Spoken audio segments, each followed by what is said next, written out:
The Stanley Cup Final is finally here and underway. We'll talk about our predictions and what we expect to see.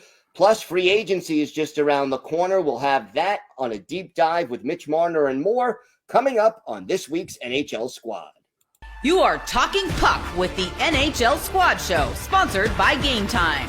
From the Oilers to the Stars, Golden Knights, and the Panthers, the Rangers, Avalanche, and yes, even the Maple Leafs. The Locked On Podcast Network brings together all its local experts to provide the scoops, breakdowns, and comprehensive looks at all the NHL, with plenty of trash talk to go with it.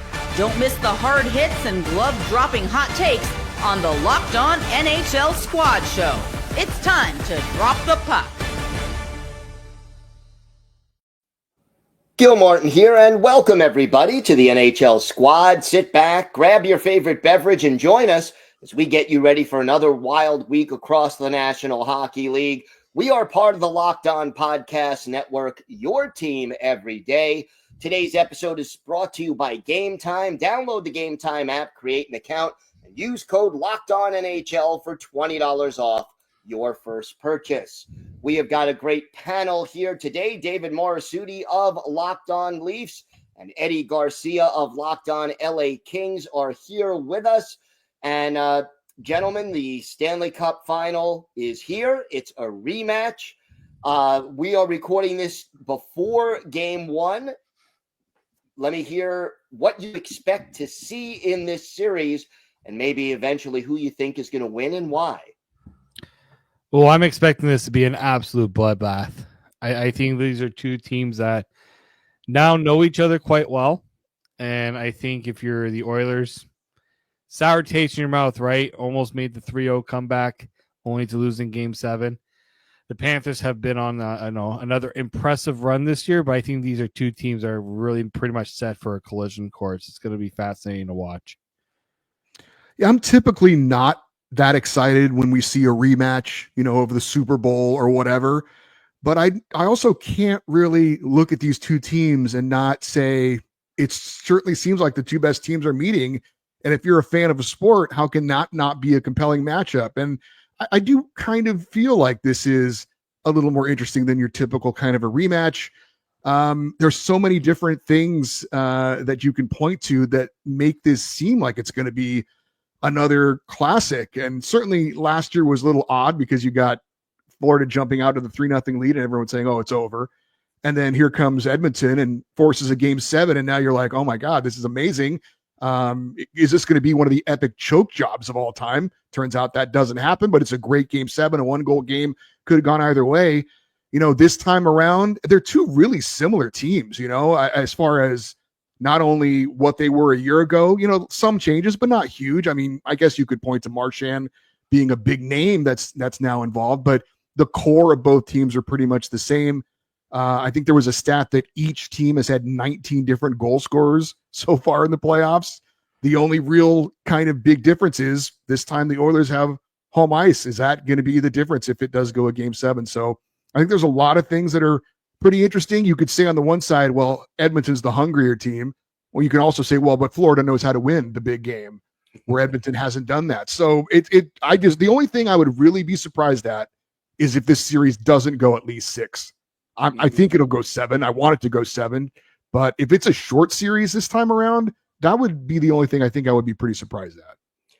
Yeah, I have to agree. I expect it to go 6 or 7 games. And I think you have a couple of questions that pop into my mind. Let's start with this one. How do the Edmonton Oilers react to the physicality of the Florida Panthers? Yeah, this Oilers team has been banged up. Like, you look at Matthias Ekholm just came back in round 2, and he's been dealing with something. Connor Brown, he's been banged up and dealing with, I'm not too sure what he's been dealing with. Like, guys are, this happened to them last year too, right? You just kind of lose steam a bit. That's what the Panthers do, though. They wear you down. So that's probably the one thing that concerns me a bit about Edmonton is they have found ways to win in these playoffs, but they haven't gone up against a team, I don't think, that's as physically demanding as the Panthers. And I think that's gonna, yes, Vegas was physical, but there's like physical, and then there's what the Panthers do. It's just a totally different beast altogether. Like they love when a series goes long too, because they feel like that they can just, as the series goes along, they just continue to wear players down. Like I think back to that clip of Paul Maurice last year in the playoffs, right? He demands it out of his players, and the players know, and that's how they play. It's drilled into them. So if you're Edmonton, you're not going to be able to match. I don't think they're going to be able to match that physicality, but they got to be ready for it. They got to be ready for whatever Florida's going to throw their way. I think that's fair. I also think they certainly are going to be surprised by it. They know exactly what they're in for. Pretty healthy, both teams, pretty healthy considering. And I would say for Edmonton, as far as being worn down, their path to this final, not all that grueling, right? They didn't have a game 7 in any of the three previous rounds. Their toughest test was probably in round 1 against the Kings. So they've really impressed me of how they've taken care of their business, moved on, especially, just like, Toronto, or I should say not Toronto, sorry, Florida, they went down 2-0, right? Came back to win. Sorry, David. But it happened to my team too. The Oilers were down 2-0 in LA, and they came back and won. So those are the two defining moments, I think, for both teams, was falling behind 2-0 and then storming back to be able to win those two series. I'm going to mention 2 players I'd like your take. We have Brad Marchand and Corey Perry, one from each team. Both Eddie and I have great admiration for these 2 players. Yeah, it's a good call, man. It's a real good call. Corey Perry is definitely top 3 of all-time hated players for me, being a mighty Duck of Anaheim from back in the day, but still finding a way to hurt the Kings. But he's been, I have to admit, he's been amazing. He's been a marvel. I mean, you could say, well, he just goes to the front of the net and good things happen. But if it was that easy, everybody would do it, right? So he certainly has made a very, very good career of being that kind of a player. And obviously, Perry's a former MVP. Some people might forget. So it wasn't just that kind of a guy his entire career. But Marchand does seem to be the guy that comes up with the bigger goals and the bigger moments, it seems to me. So, but they're certainly 2 sides of a different coin, but guys that can play that role, try and get you off your game, laugh in your face as they score, a power play goal because they've drawn a penalty, something like that. But it's amazing. Corey Perry, as much as I hate him, he certainly has had an amazing career, still going. The Leafs thought this year with Boston way out of the picture that whole thing was going to be in the past for them. What did that team have to do? They traded Brad Marchand to the Florida Panthers. And I said to myself, I know exactly what's going to happen. Leafs are going to play the Panthers in the playoffs, and Brad Marchand is going to find some way to get one last laugh at the Leafs. And he did exactly that. It was at the time it was a conditional 2nd round pick that's now become a 1st round pick. But at the time I'm like, there's collusion going on right here, because this is exactly what the Panthers and Bruins were cooking up.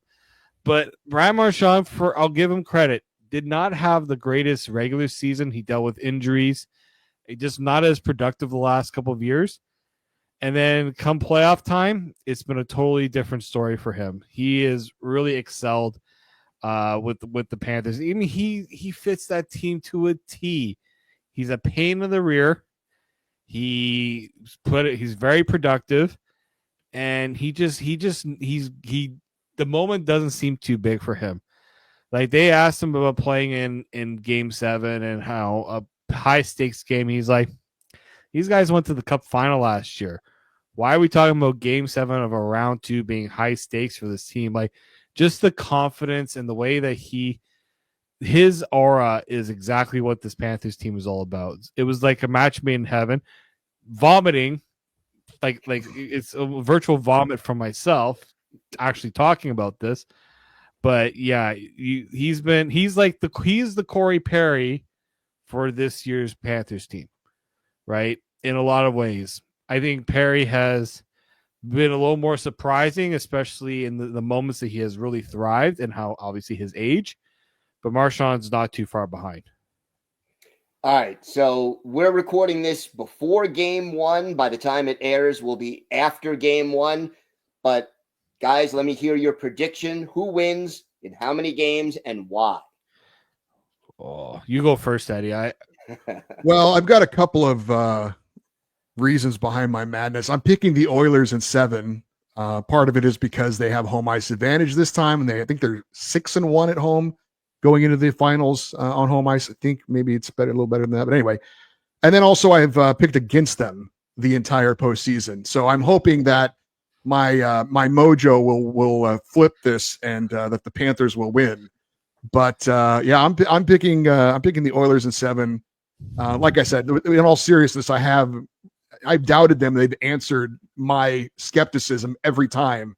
So I wouldn't be shocked or surprised if they did it once again. And I think there is something to the focus they have this time around. They're not just happy to be there, getting so close and not getting it a year ago. And I just think that's going to be a little bit of an edge for them. But I mean, it's a toss-up almost to me. But I'll pick Edmonton in 7. I'm going Oilers in 6. I don't think they want a game 7 against this Panthers team. They know they don't want a game 7 against this Panthers team. The only reason I'm still iffy on the Oilers, like Stuart Skinner was excellent in round 2, but we have also seen him look like an AHL goalie in these playoffs. And the Panthers took Frederik Andersen, who had incredible numbers in rounds 1 and 2, and made him look like an AHL goaltender in round 3. So if Stuart Skinner's not up to his game, this is going to be a tough one for the Oilers. But I just think this year they just hit. I'm sorry, Eddie, but after they were down against LA and they just a switch flipped, and they just found a way to go on this impressive run. I give them a lot of credit for it because they beat some really good teams along the way, right? They beat LA, really good defensive team. Probably a close comparable to what the Panthers are. Vegas, we know that's a cup contending team every year. Dallas, who was supposed to be the team in this series, they found a way and they beat one of the better goalies in the playoffs. So I think they know they went through a tougher journey this year, in my opinion, than last year. I think that has them ready for this year. All right, we shall see. I'm going with Panthers in 7 because I think Bobrovsky gives them a slight edge between two very evenly matched teams, but we'll see how this all plays out. I think we all agree it's going to be one heck of a series. We've got a lot more to discuss on this week's squad show. Free agency is less than a month away, and the big name in free agency is Mitch Marner. David, I know you'll have some insight into that. We'll have that and a lot more next on the Squad Show. Today's episode is brought to you by Monarch Money. Ever check your bank account and wonder, where did all my money go? Between dining out, online shopping, and entertainment, it's easy to lose track. That's where Monarch Money comes in. It's your personal CFO, giving you full visibility and control over your finances. Monarch Money isn't just a budgeting app, it's a complete financial command center. You could track all your accounts, investments, and spending in one place, so you stop just managing your money and start building wealth. When I started using Monarch, I realized just how much money I was spending on food delivery.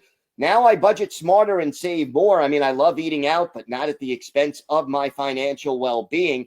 And instead of juggling multiple apps, you could use Monarch to check your finances, track spending, and even plan long-term goals. So take control of your finances with Monarch Money. Use code LOCKEDONNHL at monarchmoney.com for 50% off your first year. That's monarchmoney.com, code LOCKEDONNHL for half off your first year.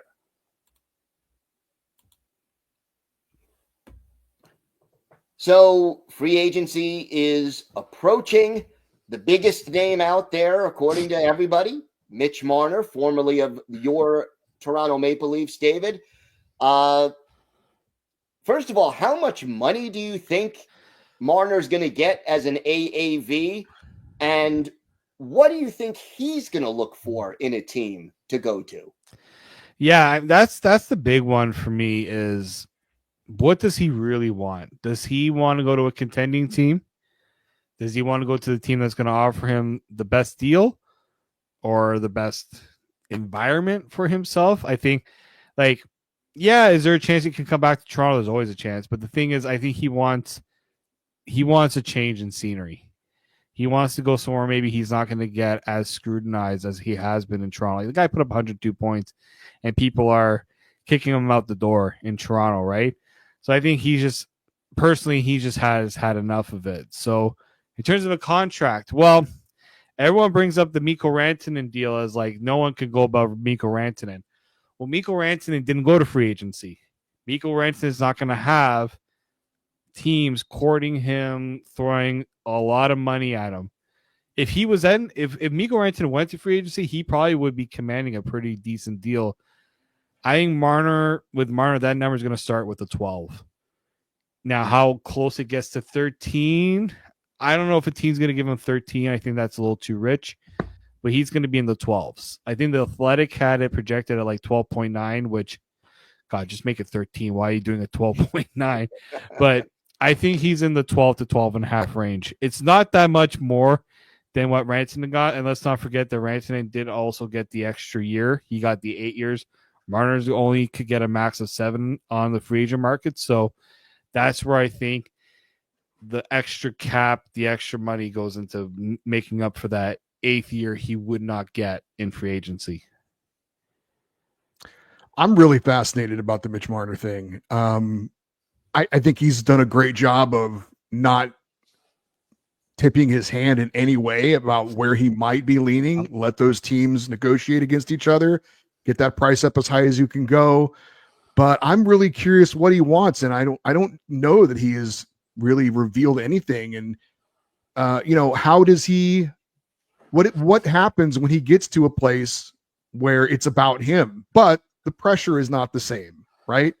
Can he thrive in that kind of environment? Does he take a step back under that kind of a pressure, being the guy, or is he just the same guy that we've seen so far?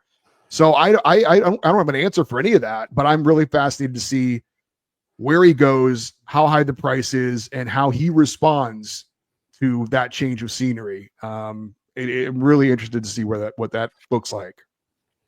David, do you think he can be the guy on a team? I mean, he was one of the big four in Toronto. So the pressure wasn't, there's a lot of pressure in Toronto in general, but the pressure wasn't just on him.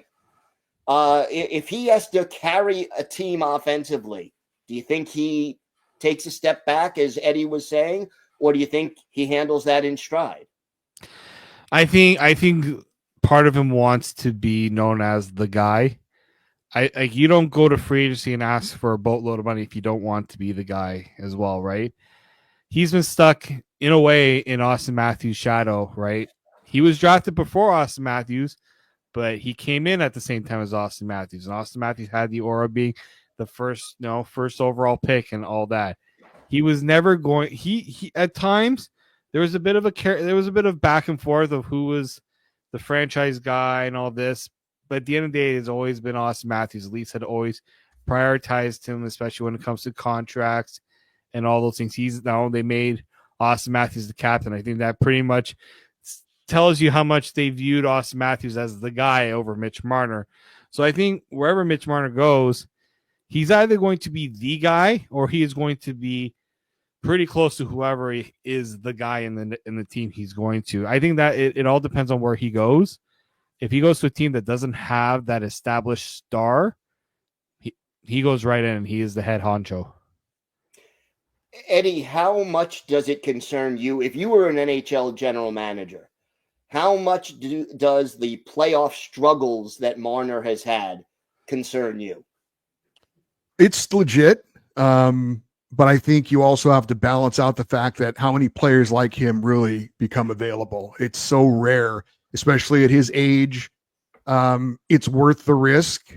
And, I get that he has not scored the big goal for Toronto. He did have the game-winning goal, right? In the Four Nations, I do believe was that was the case. That's a pretty big goal in a big moment. Not saying he was the star of that team, but you know what I'm saying.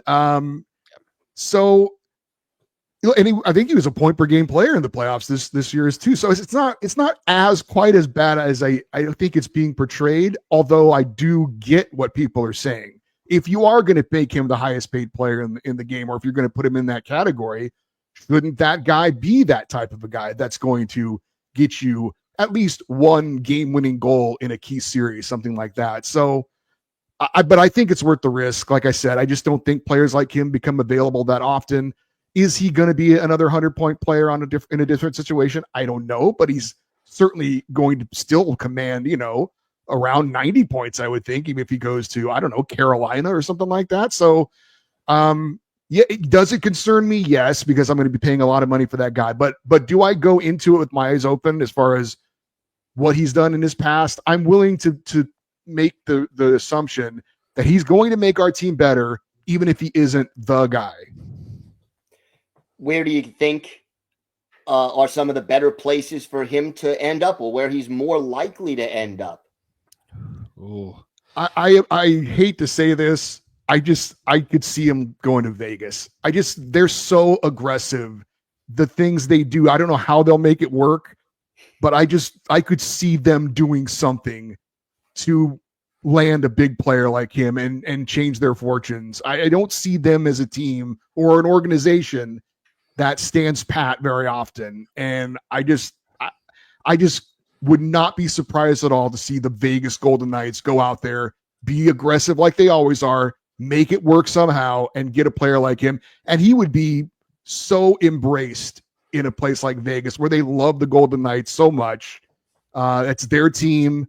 It's not a team coming from somewhere else. That's their team, and they've embraced that team that way. And look, Jack Eichel was a guy who needed a change of scenery. He goes there, is embraced, has the best years of his career. I could see Mitch Marner being that kind of a guy too. yeah. I mean, they could just tell Mark Stone, "Hey, can you just take September to June or May off? Take the May off." They have done that before, I think. Rumor has it, yeah. They're not afraid to swing big. I think there's one place that intrigues me. They're the kind of the front runner on FanDuel right now. That's Chicago. That's a team that craves a superstar to go alongside. Connor Bedard has not had anyone to support him. Imagine Mitch Marner feeding Connor Bedard pucks. Like, Chicago will load up the Brink truck and go right to Mitch Marner's house to have him play with Bedard. So, like, if that's one scenario I could see. Vegas is just the intriguing one because it seems like the right situation for Marner. He doesn't have to be the guy, but he will be one of the guys. They embrace, like, I think, was it Eichel when he came to Vegas? They had the marching band come and meet him at the airport. Mitch Marner will love that. Like, I think that's the sort of thing he craves. Like, they don't turn on their players there. They don't, and he can kind of go a little under the radar in Vegas. In a way, I'm sure players get a notice around town and stuff. So yeah, Vegas is not afraid to make those moves, and they'll trade a couple players to go on out of Mitch Marner. They're not afraid to do that. So I would say Chicago and Vegas would be my two teams. All right, we'll see how this plays out. There's going to be a lot of talk between now and July 1st when we most likely find out where Mitch Marner is going. There are a lot of other big names in free agency. We're going to go over some of those coming up next on the Squad Show.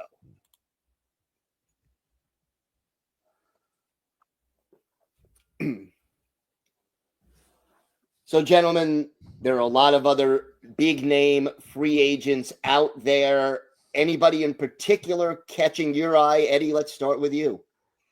Well, I think it's also fascinating to see what Sam Bennett might command in free agency. There's that report that there's some team out there that claims they're going to give him $10 million a year. Whether that's true or not, I don't know. But he is, if you are a team that feels like you are some sort of a key piece away, there's no question that in the biggest games, he always seems to find a way to be a factor in it, whether it's a goal, whether it's running into a goalie, or whatever the situation might be. he always shows up in those big games. Of course, you have to get to those big games for him to be a factor, and you want to pay all that money for a guy that if you don't get to those big games, it kind of is a waste of money. So I'm fascinated to see that. But there's no question that, in the big games and the big moments, he is a guy that seems to always be able to come up with a impact play, whether it's a hit, whether it's drawing a penalty, whether it's scoring a goal that can make a difference. And if you're really looking for that kind of a guy, and if you think that's the most important thing that helps you to, be a contender for a Stanley Cup, maybe he is worth the money. Remember when Sam Bennett couldn't do a pull-up at the NHL scouting combine? And now he's going to be a top attracted free agent. It's kind of crazy how those things always turn out. But yeah, he's going to be one of those players that necessarily doesn't necessarily put up a lot of points, but he does the other intangible things, and intangibles always get a little bit of a bump on the pay, right? So if a team wants to overpay him, good on Sam Bennett. Part of me still wonders if he's still holding out for Florida to bring him back, because I think sometimes a player just likes the situation, don't want to give it up. I mean, it's a good situation there too. I mean, they win. He can just go there, do his thing. They've got nice weather, no state income tax. I mean, there's a lot of attractive things about being in Florida, so I get it. No doubt about that. How about Aaron Ekblad? Right shot defenseman. When he's healthy, we know what he can do. Right shot defensemen are tough to come by. How do you think he'll do in the open market? I mean, those players are like, you look at the market, it stinks for defensemen. There aren't many top pair defensemen, especially right shot defensemen out there. That's why I think like a team, the only thing you got to be concerned about with Aaron Ekblad, I mean, this year he had the suspension for the performing enhancing substance. That's a separate thing. He has had a hard time staying healthy in his career. Yep. You got to be very careful when you go and get a player like that. Like, to me, I can't see him getting more than what he's currently getting. He's getting 7.5, maybe 8. I don't think a team goes more than $8 million per year for him. But I think there'll be quite a few teams that will want his style. You watch him in these playoffs. You talk about players that are just a pain in the rear to go up against. Aaron Ekblad is one of those players. He's not afraid to get his nose dirty. He might cross the line a little bit, but he brings that stability that teams crave on the back end. So he's going to be one of those players where it's a bit of buyer beware, but you also don't want to miss the opportunity to go and get someone like him. Two more names I want to throw out as we are starting to run low on time. Brock Besser, Nikolai Ehlers. Ehlers is going. Oh, sorry, you'll go first, Eddie. No, I was maybe saying the same thing. I think Ehlers is going to stay in Winnipeg. Things that I've heard is that he's close to a deal to re-sign there, and I wouldn't be surprised if that's the case. For Brock Besser, I know there's a fit in LA for him. They're looking for a right shot, right winger that can help out on the power play, be a little bit more consistent than what they've had in that situation. So there is an opportunity there. I think LA is very interested. So yeah, I think he's going to be definitely in demand. Yeah, I think Ehlers would be, if he were to hold out, he'd probably be the second option for a lot of teams that missed out on Mitch Marner. But if Winnipeg offers him exactly what he wants, I mean, that's a team that's still contending, right? They won the President's Trophy. It's hard, it's a situation that sometimes it's hard to leave it. But Brock Besser is a very fascinating one because, yeah, I think a lot of teams that are looking for goal scoring, he's in my opinion, he's probably the best goal scorer available on the market, like pure goal scorer. And he's 28, so he's in the prime of his career right now. If a team is struggling on the power play or just needs someone with a good shot, Brock Besser's the guy. I think LA, yeah, they're always starving for goals. there's a lot of teams I think that would love to add a Brock Besser. Like I'm trying to think, like I don't know how much cap space Nashville has, but they struggle to score. They're not afraid to go after guys in free agency. I think they would be a team. At one point, I thought about Minnesota because that's his home state, right? Maybe he wants to go closer to home, and they're always looking for goals. Someone to pair with Kaprizov too. So those are kind of like the three teams I would look at for Brock Besser. It will be interesting to see where both of those players go. I want to thank everyone for making the Squad Show your first listen today. For your second listen, check out the all-new Locked On NHL Game Night. Every game, every night until a Stanley Cup champion is crowned.